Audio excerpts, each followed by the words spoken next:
A paz do Senhor para a igreja.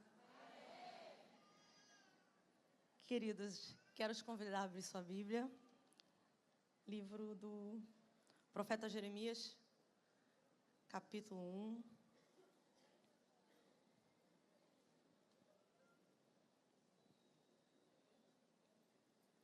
O verso 11.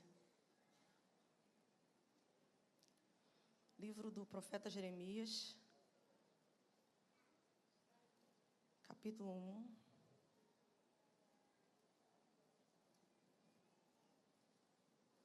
Verso 11. Está escrito assim: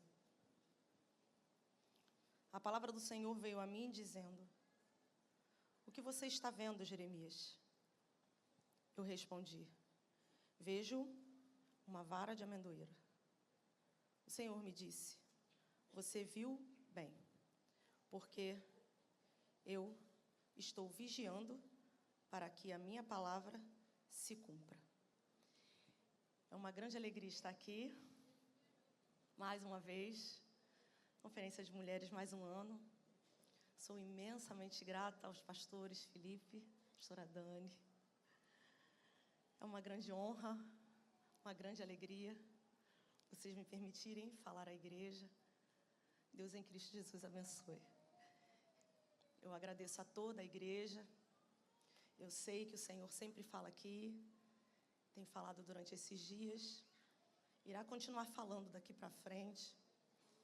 Eu quero trazer uma palavra para a gente fechar, botar uma cerejinha no bolo.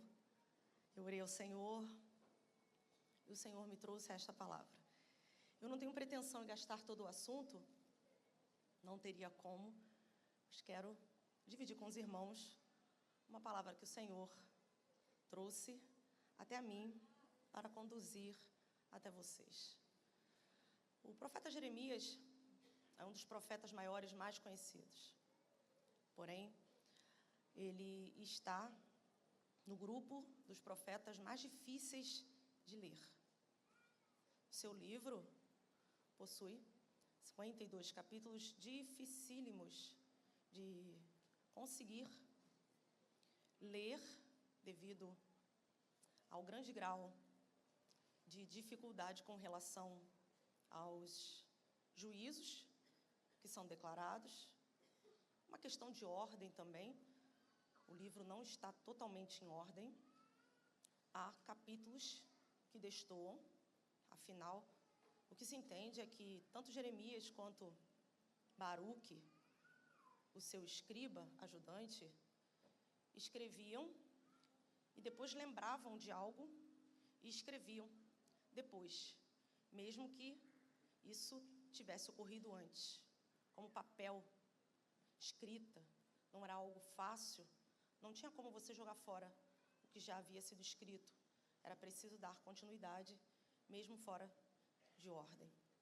Jeremias faz parte do que conhecemos como profetas maiores, não no sentido de serem melhores ou mais especiais, mas devido ao conteúdo, a quantidade de conteúdo que eles têm.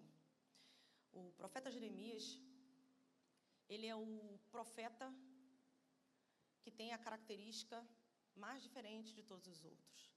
Apesar de cada profeta ter uma característica própria, tanto em sua própria história, quanto de personalidade, o profeta que nós mais temos acesso a isso é o profeta Jeremias. Ninguém revela tanto de si mesmo quanto ele. Ele deixa transparecer e se expor sua personalidade, tanto quanto seu relacionamento com Deus, quanto as suas dificuldades pessoais e ministeriais. Quanto ao caráter, um homem corretíssimo. Ele era de um caráter honesto. Quanto ao temperamento, há muitos estudiosos que apresentam a linha grega de dar nomes ao temperamento, levando assim Jeremias a um temperamento melancólico.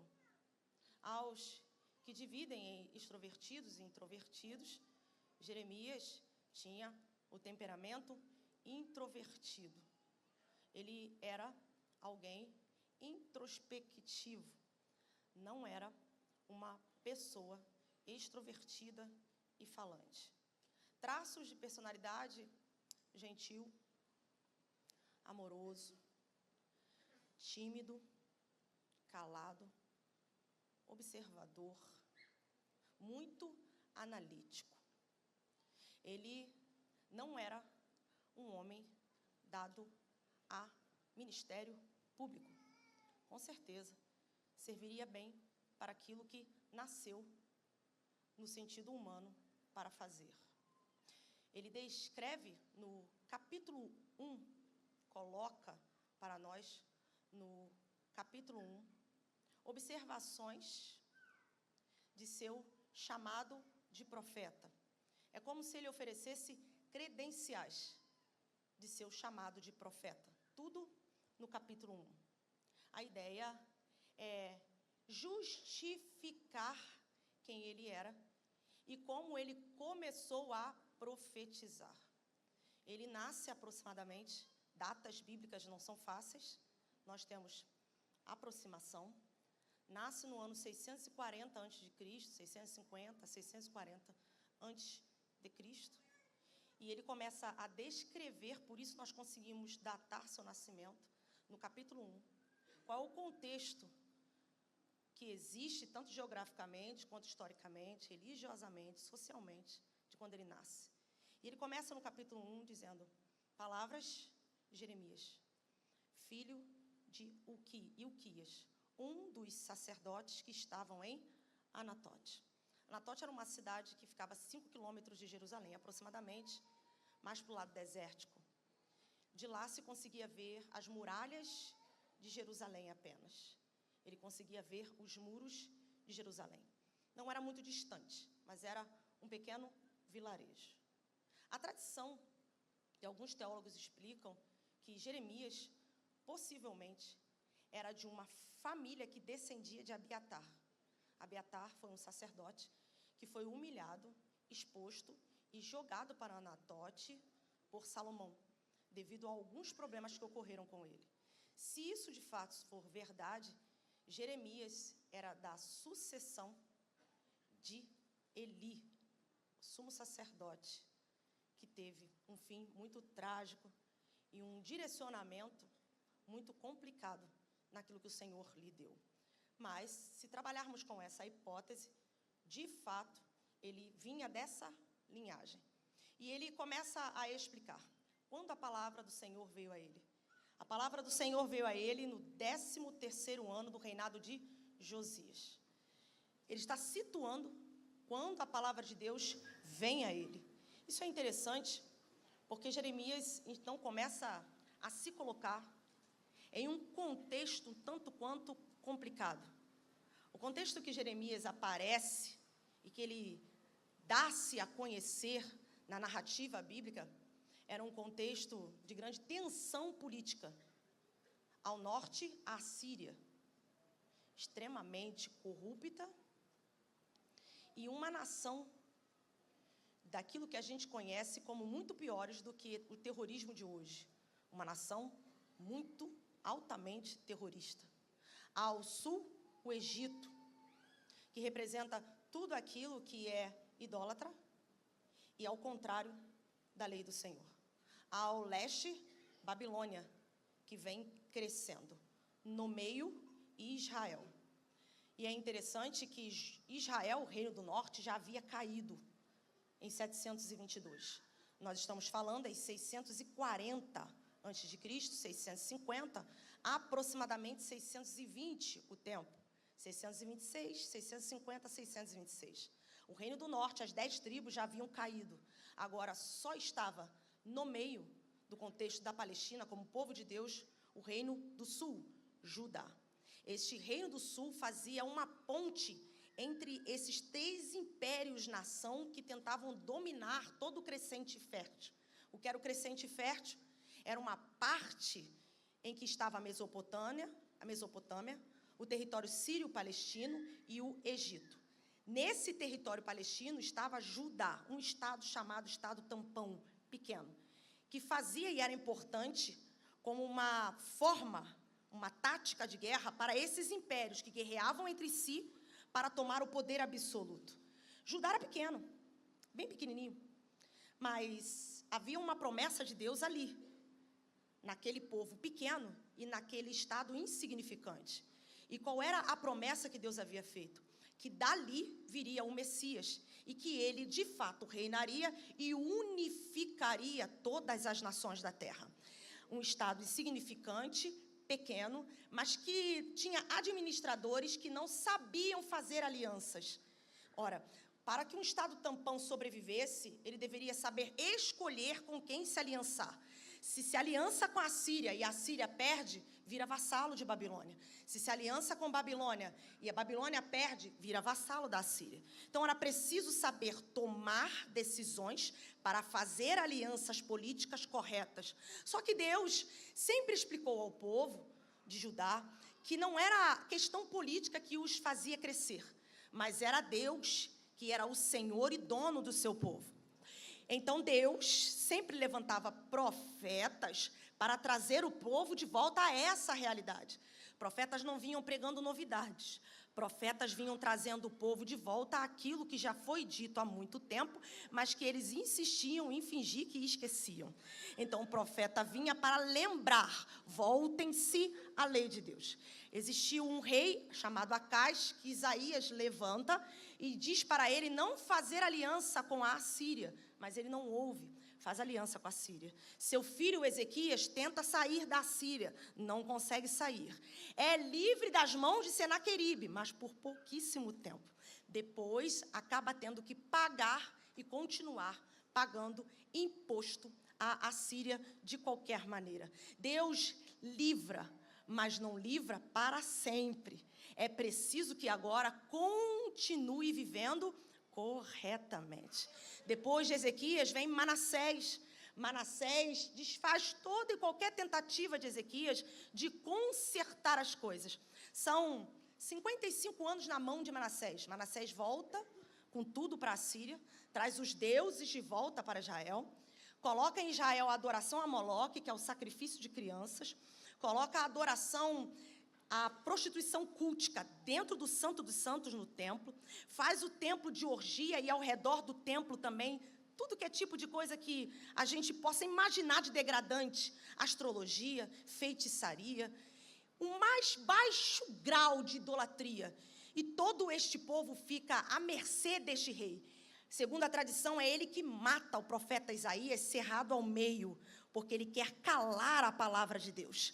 Matando o profeta, fica-se um tempo, 57 a 58, porque vem seu filho Amon, em que também não há nenhum profeta profetizando. Só que no finalzinho do reinado de Manassés, no ano 650, 640, está nascendo um garoto. Ele não nasce em Jerusalém. Ele nasce em Anatote. Na família de um sacerdote que, segundo a sua linhagem, foi uma linhagem jogada para o canto e esquecida. Ele nasce lá. E no 13º ano de Josias, do reinado de Josias, o Senhor vai até ele. Alguns teólogos explicam que Jeremias tinha 13 anos, quando Deus fala a primeira vez. Eu vou tentar explicar tudo para vocês conseguirem compreender onde o Senhor me levou. Porque o tempo da palavra no hebraico veio a mim, a palavra do Senhor, no português da ideia de um gerúndio. E continuou ouvindo a palavra do Senhor a mim. Não veio de forma súbita. Já vem há tempos. Só que eu prefiro ignorar. Afinal, eu sei para o que eu nasci.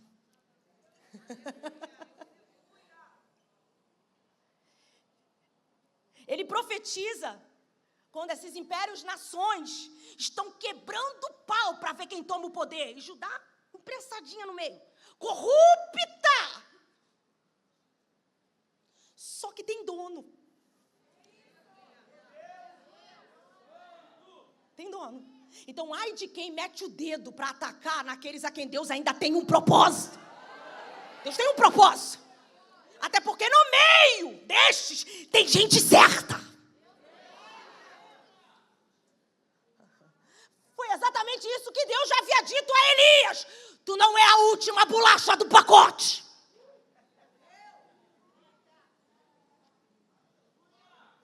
Tem gente ainda aí que não se curvou a Baal.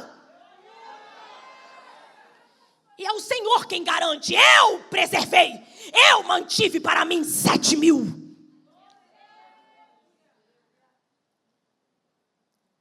Ele mesmo diz. Ele precisa apresentar credencial. E não foi à toa. Porque tem gente que adora desmerecer quem Deus chama. Então, às vezes, Deus deixa. Coloca a credencial aí para calar a boca do pessoal. Vai. Pode escrever. Quem é de Deus não precisa se justificar. Não, não é isso não. É porque tem que esfregar na cara. Para calar a boca de muito atrevido e muito abusado. Jeremias, escreve. Coloca para que no ano 2025 tenha gente ainda lendo como foi que você começou e quem é que te chamou.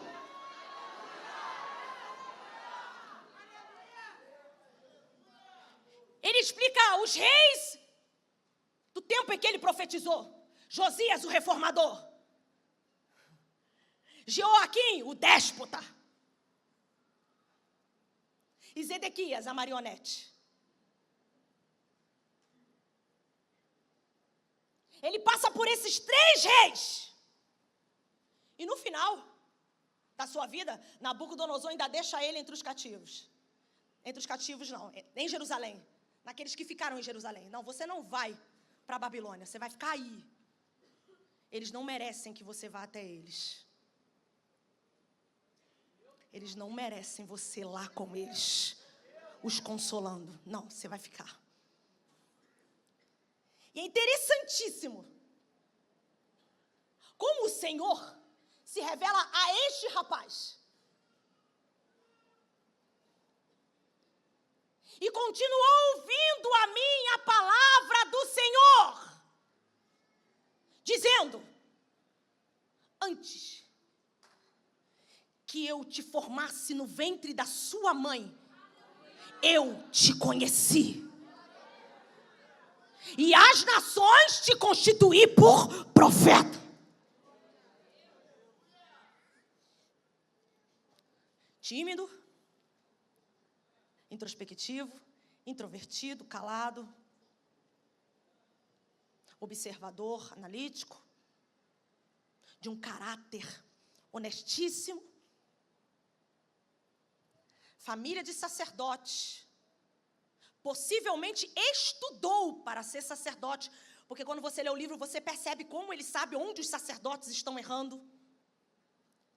Um sacerdote não era só um representante do povo com Deus, ele fazia a mão dupla. Representava o Deus diante do povo, pela lei que ele tinha que ensinar, ou seja, sacerdotes eram pregadores, e representava o povo diante de Deus, pelos sacrifícios e holocaustos. Só que os sacerdotes falham, tanto em um quanto em outro. Só que Deus precisava agora, não somente de um profeta, mas de um sacerdote profeta. Não apenas de um profeta. Há pessoas que explicam, Deus não precisava de um sacerdote, precisava de um profeta. Não, as duas coisas. Tanto o profeta quanto o sacerdote. Se juntasse um sacerdote e um profeta, perfeito. E é interessantíssimo que ele já tinha todo o seu futuro na cabeça. Até porque pai já pautou. Família já disse. Parentes já decretaram. Você dará continuidade ao sacerdócio. Você continuará a linhagem sacerdotal. Está estabelecido. Você é a nossa geração e continuidade. Só que em algum momento, Deus, sabendo onde encontrar Jeremias, vai até ele. Alguns teólogos explicam que ele ignora de início a mensagem, a partir dos 13. Mas o que é isso? Que loucura é essa? Eu não tenho como lidar com um negócio desse. Não tenho como sustentar isso. Vamos ver se isso some ou se é coisa da minha cabeça. Mas essa voz continuou aparecendo. Só que em algum momento foi de fato de uma forma que não tinha mais como correr ou ignorar. Aproximadamente 20 anos ele tinha.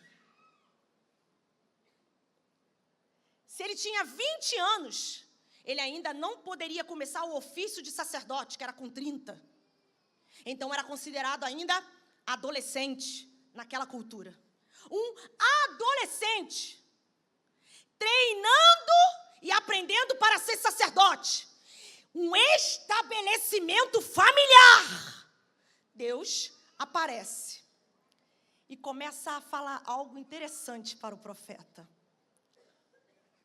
Tua identidade não começa quando você nasce.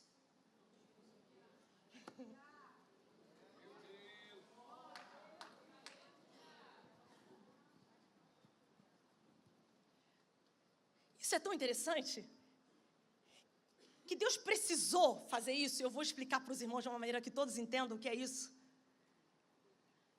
Justamente pelo ministério dele. Foi o ministério mais difícil. Um dos mais complicados. 40 anos pregando. Ninguém se converteu. Ninguém se converteu. Seu ministério era tão difícil que no capítulo 16, Deus diz para ele assim, vai casar não, tá? Vai ser profeta solteiro. Por quê? Porque eu estou te levantando como sinal no meio do meu povo. Porque não basta profetizar. Por vezes vai ter que virar a própria profecia. Deus pega um profeta e faz dele uma profecia ambulante. Por que não vai casar? Não vai casar porque eu vou destruir tudo? Para que você vai contrair matrimônio para ser destruído? O povo tem que saber que eu estou chegando e que eu estou vindo. A mensagem de Jeremias tinha como base principal juízo. No verso 13, Deus diz, o que tu está vendo, Jeremias? Bem, eu vejo uma panela fervendo. E ela está fervendo e está virada para o norte. E Deus disse, muito bem, porque eu estou trazendo um mal de lá. Mas o rapaz era tímido. Porque se tu pega Elias, dá certo. Porque para enfrentar Jezabel e Acabe não pode ser bocó. Tem que ser trator, porque senão eles passam por cima.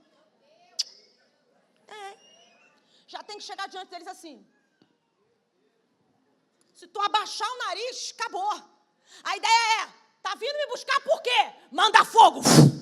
Consome tudo. Já é para avisar que o negócio aqui é diferente, hein?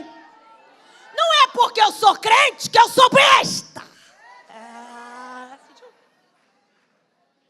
Porque dependendo para quem Deus te envia, não pode não. Só que agora Deus está enviando para gente complicada também. Isso é fantástico, queridos. O bichinho nunca saiu do lugarzinho dele. A terrinha dele, São Pedro, é quietinho. Então, quietinho no lugar, criado por vó. Mal sabia ele que a vida dele não começou quando ele nasceu. Isso é fantástico. Queridos, eu vibro com isso. Deus disse, tu também não vá a velório. Eu não quero que você vá a velório, chorar por esse povo. Capítulo 16, quem quiser conferir. Também não vai à festa, vai festejar o quê? Tudo bem até aí? Uma vez eu conversando com meu pai, eu falei, pai, que ministério solitário é esse? E meu pai falou, sabe por que, Esté, que profeta geralmente tem que andar sozinho? Para que ninguém diga, quando ele disser assim diz o Senhor, que ele ficou sabendo no banco da praça. Que ele ficou sabendo pelo grupo do WhatsApp. Que a irmã Cocota sentou com ele na barraca de hambúrguer e de cachorro quente, ou então lá na cantina. Então por isso que ele sabe. Então Deus isola, para que quando ele vem falar, alguém vai perguntar, como é que ele sabe desse negócio? Ninguém gosta dele, só anda sozinho. Não é, ninguém precisa contar. Quem tem olho e vê todas as coisas revela.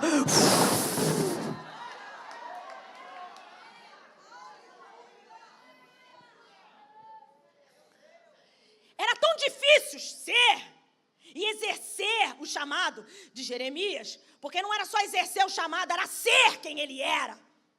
Por quê? Repito e vou repetir toda hora.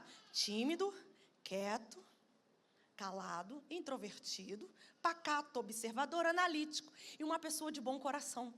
Sempre espera as coisas boas de todo mundo. Aí Deus diz assim, cuidado com quem está andando. Aí ele diz assim, que é isso, Senhor? Isso é fantástico. Eu estou trazendo com as minhas palavras, tá? Tem misericórdia do seu povo. Seu povo é bom e Deus não é nada. Eu estou ouvindo o que tu não ouve. Eu vejo o que tu não vê. E eu sei o que é falado quando você não está presente. Mas, Senhor, não posso crer, não? Então, espera, capítulo 12. Senhor, calma aí. Se eu entrar num pleito contigo, eu vou perder. Mas, peraí, que povo ruim é esse?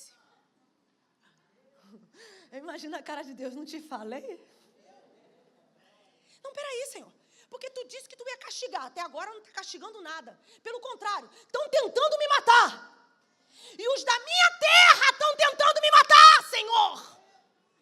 Aí Deus diz, eu preciso de você. Não desiste, não.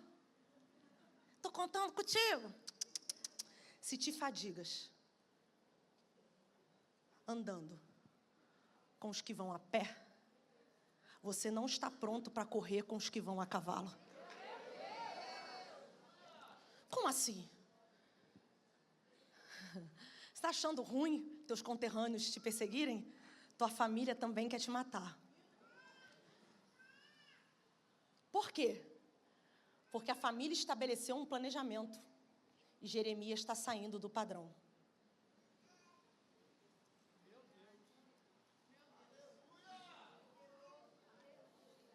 Se saiu do padrão que foi colocado pela família, a gente não aceita. A gente também persegue. Aí Deus pergunta, vai se cansar com coisa pouca ou está preparado para competir com o cavalo?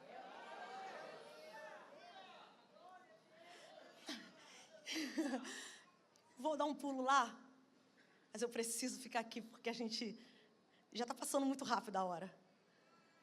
Quero mostrar para vocês, no capítulo 20, a depressão de Jeremias, por causa disso. Crente não tem depressão. Só se você é um alecrim dourado. Capítulo 20. O verso 7, em hebraico, é impossível de tratar com vocês, apenas em aula, porque é muito duro. Mas está escrito assim, Senhor, tu me persuadiste, e eu fiquei persuadido. Tu foste mais forte que eu e prevaleceste. Eu sou ridicularizado o dia inteiro. Todos zombam de mim. Mas eu fui persuadido por ti. E eu gosto da tradução da NVI, que é fantástica. Tanto da NVI 2021 quanto 2023, que diz, tu usastes a força e alcançastes o teu objetivo. Eu não queria, mas ao mesmo tempo não resisti. Por mim eu não ia, mas o problema é que eu não consigo deixar de ir. Eu fui persuadido e me deixei levar. E ele continua no verso 9. Quando eu pensei, não me lembrarei mais de ti. Um fogo queimou no meu coração. E encerrado nos meus ossos ficou. Perceba, coração imaterial. Ossos, material. Jeremias está explicando algo que Deus falou com ele no início. Qual o início?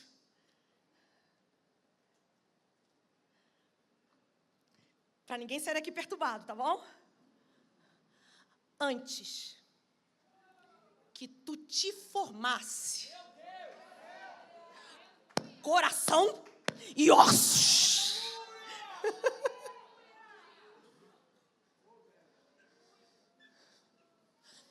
Antes, eternidade. Uma mulher grávida, eu vi uma menina grávida aqui, mesmo que ela faça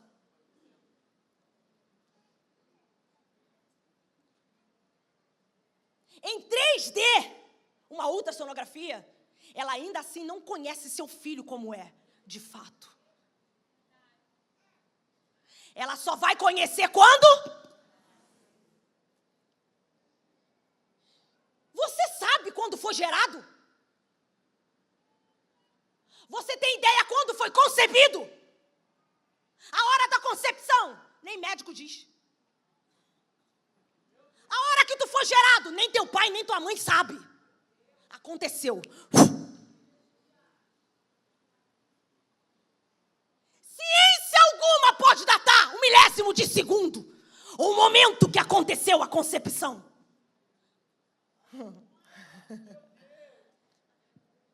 Minha mãe e meu pai me conheceram quando eu nasci, mas ainda assim não me conhecem inteiramente até hoje.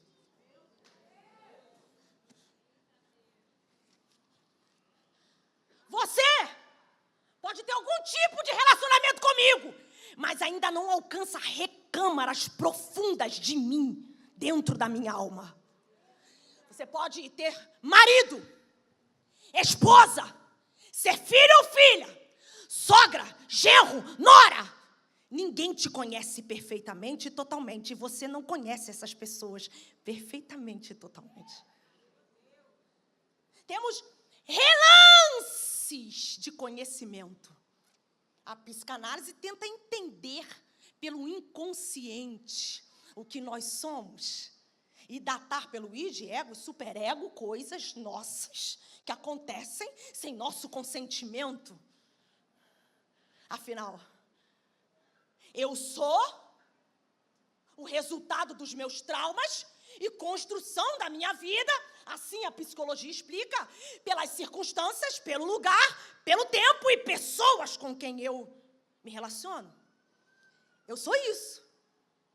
O resultado histórico, biológico e psicossocial. E Deus diz, neca tiquitibiriba.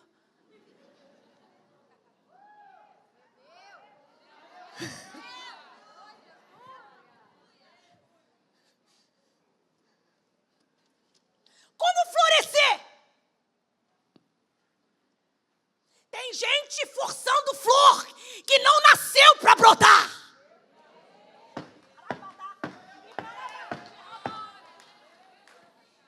Eu nasci para isso. Tem certeza? Quem falou? Perceba, a dificuldade do ser humano não é se conhecer naquilo que ele sabe. Por exemplo, você pode dizer assim, eu sou extrovertida. Tá. Isso é incrível. Um dia eu me vi assim, Senhor, eu não nasci para isso. Olha o meu jeito. E é de fato o meu jeito. Eu estava certa. Mas Deus disse, mas quem disse que tu não nasceu para isso? Só porque tu pensa que é isso.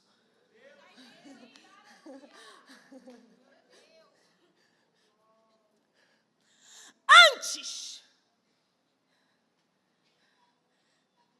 Deus agora vai até o profeta para fazer ele saber aquilo que já existia, mas que ele só não tinha conhecimento, mas que sempre aconteceu e sempre foi. só não tinha chegado até ele. Perceba que não é ele que vai até Deus, é Deus que vai. Chega para ele e diz: chega, rapaz, tu já está fugindo há um tempão. Essa vozinha que está falando dentro de você sou eu mesmo. Vai ficar fingindo que não está ouvindo até quando? Agora é para torar.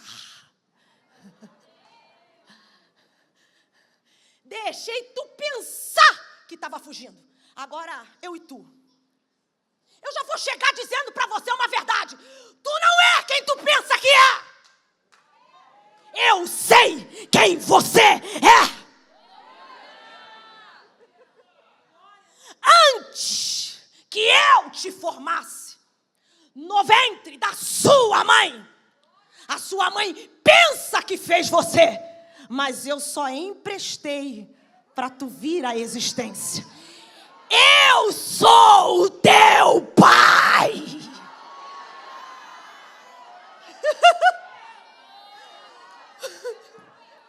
O nome Jeremias, Deus estabelece. Papai e mamãe acha que estabelece algo. Deus chega e diz: não, não, não, não. Quem estabelece sou eu.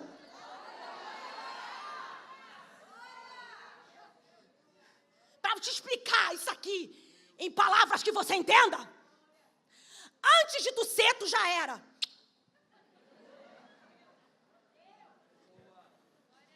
Antes que eu te formasse no ventre, antes de tu ser, eu te conheci, tu já era.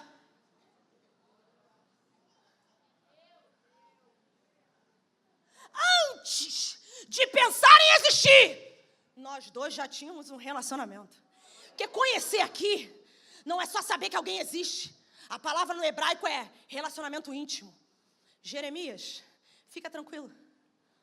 Como assim, Senhor? Antes de tu ser, tu já era. E eu já provi todos os meios para tu continuar sendo.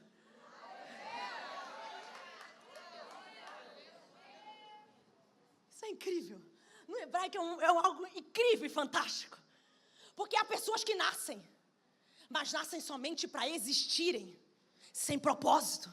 Porque estão longe daquele que de fato dá propósito. Pelo quê? Conhecimento de Deus. Deus, na eternidade, já sabe quem é e quem é dele. Também já tem relacionamento com ele. Como assim? É simples. Eu não quero mais saber de tu. Mas pior que eu não consigo. Um fogo no meu coração, cerrado nos meus ossos. Eu não entendo o que é isso. É que na eternidade, tu já...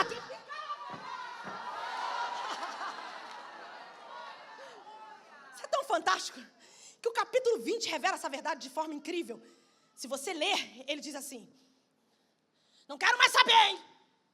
Chega! Tô pagando mico. Eu digo que tu vai fazer, tu não faz. Estão tentando me matar. Estão tentando acabar comigo. Chega! O Senhor está comigo como um valente terrível.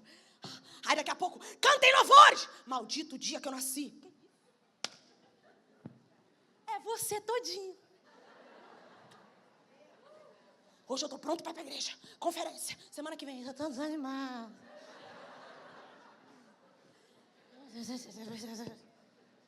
Eu não sei para que eu nasci. Para que eu nasci? Por que eu nasci? Maldito o dia que eu nasci. Daqui a pouco, louvai ao Senhor. Cantai ao Senhor.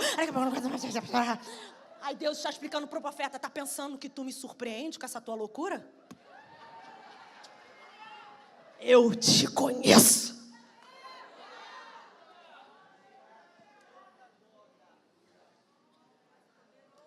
Antes de tu ser, tu já era. E será aquilo que ainda não é. As nações te constituir por profeta. Tu já era antes de ser e será, mesmo que ainda não seja. Quem disse? Deus. Quem falou? Deus. Não é o ser humano que manda. E não é o que você pensa sobre você. Preste atenção. Senhor, mas o que tu me deu para fazer é muito difícil. Né, não. É porque você não quer. Que isso, Senhor? Tu entra. Porque Deus está explicando para o profeta, antes das tuas crises, eu já te capacitei para todas elas. Aí o que o profeta diz? Senhor, sou uma criança. Eu não sei falar. E Deus diz, não diga isso. O que eu mandar tu falar, e aonde eu te enviar, tu vai. É Deus explicando o seguinte, tu não me decepciona com a tua fraqueza. Tu não me impressiona com a tua fortaleza. E também não me entristece ou surpreende com o teu pecado. Eu já provi todos os meios para que você seja e faça tudo o que eu ordenei na eternidade para que você faça. Isso é Jeremias. E o que tu está vendo, Jeremias? Eu estou vendo uma vara de amendoeira. Viste bem. Aqui tem um jogo de palavras. E é muito interessante. Amendoeira, shaked, no hebraico. Eu velo pela minha palavra, shoked. Shaked, shoked. Ou shaked, shoked. Shaked. Estou acordado. Amendoeira. Estou vendo. Não durmo. Eu velo, estou vigiando. Sei de tudo. E por que amendoeira? Isso é incrível. Porque ela floresce no inverno. No finalzinho do inverno para a primavera, a bichinha começa. Como assim? Antes do tempo. Enquanto todas as outras estão esperando a primavera, a amendoeira já está florescendo. E o mais bonito é que ela frutifica o ano todo. Mesmo com folha caindo, mesmo com galho quebrando, mesmo com caule descascando, o fruto está lá. Tá feia, mas se tu procurar amêndoa, tem. Só não está muito bonita. Mas fique tranquilo, nem o inverno vai conseguir destruir por muito tempo. Floresce. O que Deus está dizendo ao profeta Jeremias? Fique tranquilo. Eu estou vigiando direitinho para você ser e fazer tudo o que eu falei. Você irá florescer, porque eu velo e acompanho a minha palavra para fazê-la acontecer. Perceba, o florescer nosso não está nas nossas capacidades. Se fôssemos depender de nós mesmos, estaríamos perdidos. Mas é pelo fato daquilo que Deus disse. E o que Ele disse, não por agora, mas o que já foi determinado na eternidade. Você não é o resultado de todas as coisas ou o que você pensa que é. Talvez você já até saiba, mas você não quer. Só que hoje uma palavra de Deus para você. Não diga, faça. Não vem com balela para mim, faça. E o que ele diz?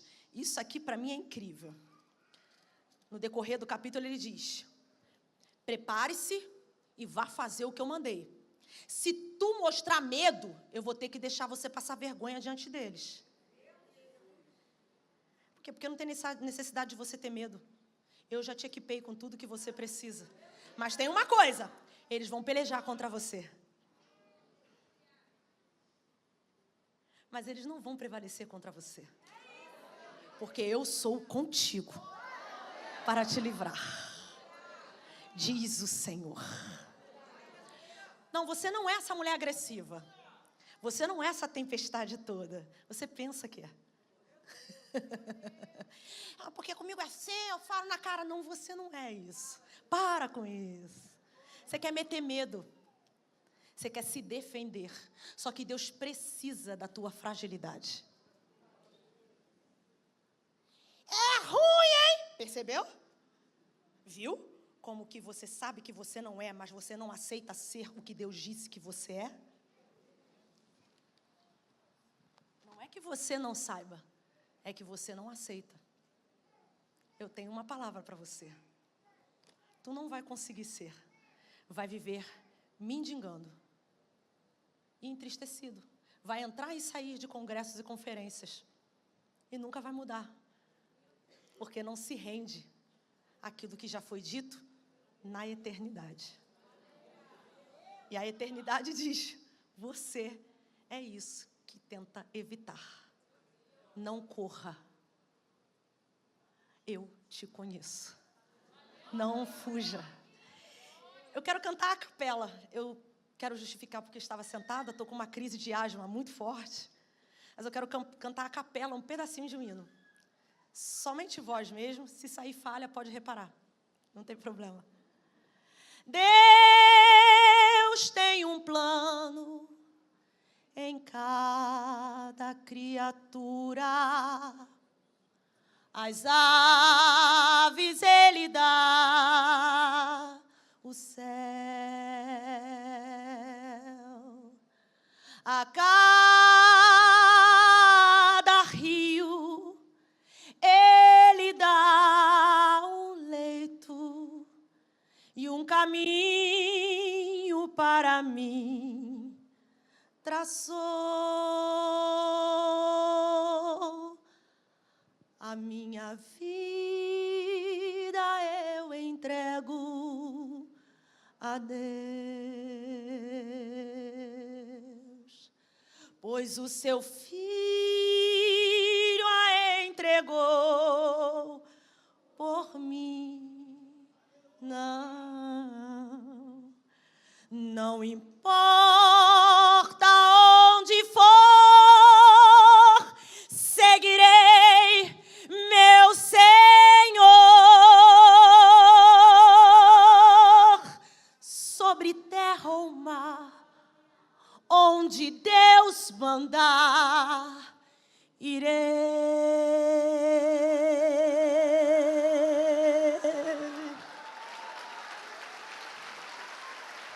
Acabou não? Vou subir um pouquinho de tom. Em seu querer encontro paz na vida e bênçãos que jamais gozei. Embora venham lutas e tristezas, tenho fé que Deus me guiará.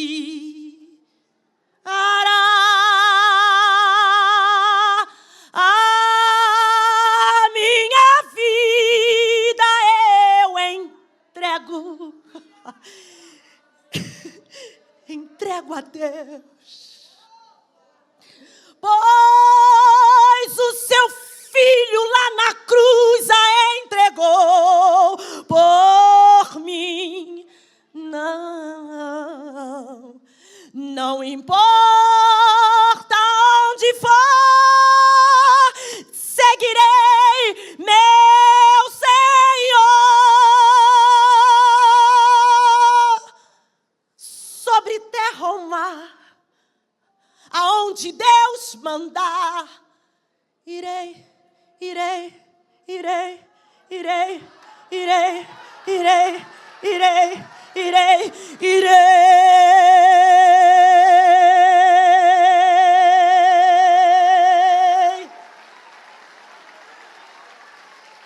Floresça, floresça, floresça, floresça, floresça.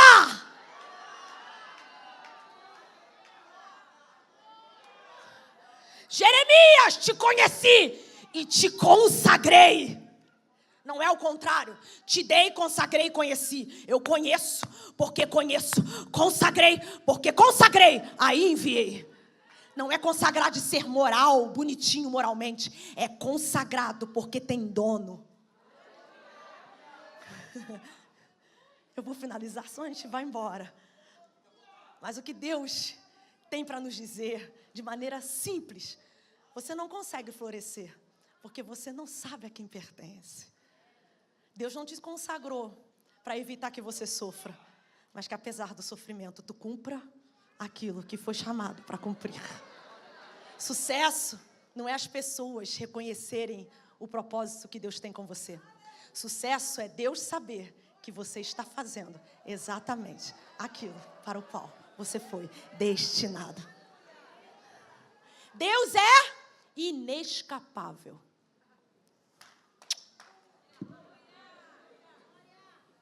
É ruim, hein? Eu tenho livre-arbítrio. Você vai viver infeliz. Sabe por que essa infelicidade? Porque você está longe da tua origem. Quando você estiver dentro do propósito para o qual tu nasceu, você perceberá que Deus tem um plano contigo. E quando você perceber isso, tu vai descansar. E quando tu descansar, enquanto tem gente morrendo no inverno, tu tá... O que é isso? Tá antes da hora? Não, esse é o meu tempo. Esse é o meu tempo. Eu sou a amendoeira. Então, eu quero que você tenha no teu coração o que Deus falou para Jeremias. Viste bem. Tá vendo bem? Ou tá vendo errado?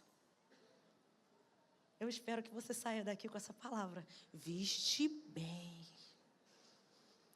Possivelmente, estamos fracos porque estamos vendo mal. Vistes bem. Eu estou vigiando o que eu falei para fazer cumprir.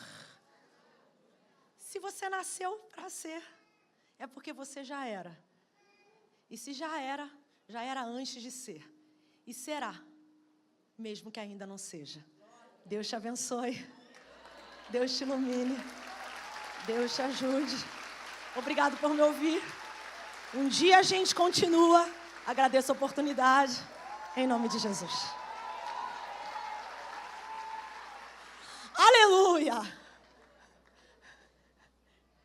Então, eu quero hoje convidar quem está cansado de fingir que não está ouvindo a palavra, que já está vindo há muito tempo. Não é parar de sofrer, é sofrer com propósito. Essa é a mensagem do Evangelho. Eu preguei aqui sobre isso. Eclesiastes é saber sofrer. Jó é saber sofrer. É sofrer com classe, com propósito, com categoria. O mundo vai olhar e vai dizer: que isso? É corpo ferido, mas coração em chama. Quando você olha para as pessoas que estão fora desse propósito, o coração está apagado. Então o rosto fica triste. Agora o cristão pode estar cheio de marca. Eu estou com uma asma arrumada, mas tem um fogo queimando dentro de mim. Sabe como é que é? E aí você não tem como não falar dele. E é esse Deus que te conhece. Antes mesmo do teu pai ou tua mãe pensarem em existir, ele já te conhecia. É por isso que você não consegue ser feliz em qualquer outro lugar. Você está longe da tua origem. E é esse Deus que se apresenta hoje, como se apresentou a Jeremias, que te chama. Vem. Em Cristo Jesus, a oportunidade de tu florescer, sendo o que você é exatamente, e não o que você finge ser, porque quer evitar sofrer, aumentando cada vez mais sofrimento. Tem alguém nessa noite que quer se entregar para Jesus Cristo? Quer entregar a sua vida, de fato, de verdade, para entender o que é viver e saber, de fato, ser e não somente existir por existir. Se tiver alguém, vem aqui à frente. Chega aqui na frente. A igreja pode ficar de pé. Eu não vou fazer emocionalismo com você. A palavra de Deus, ela é pura, limpa, e ela sempre faz o que lhe apraz.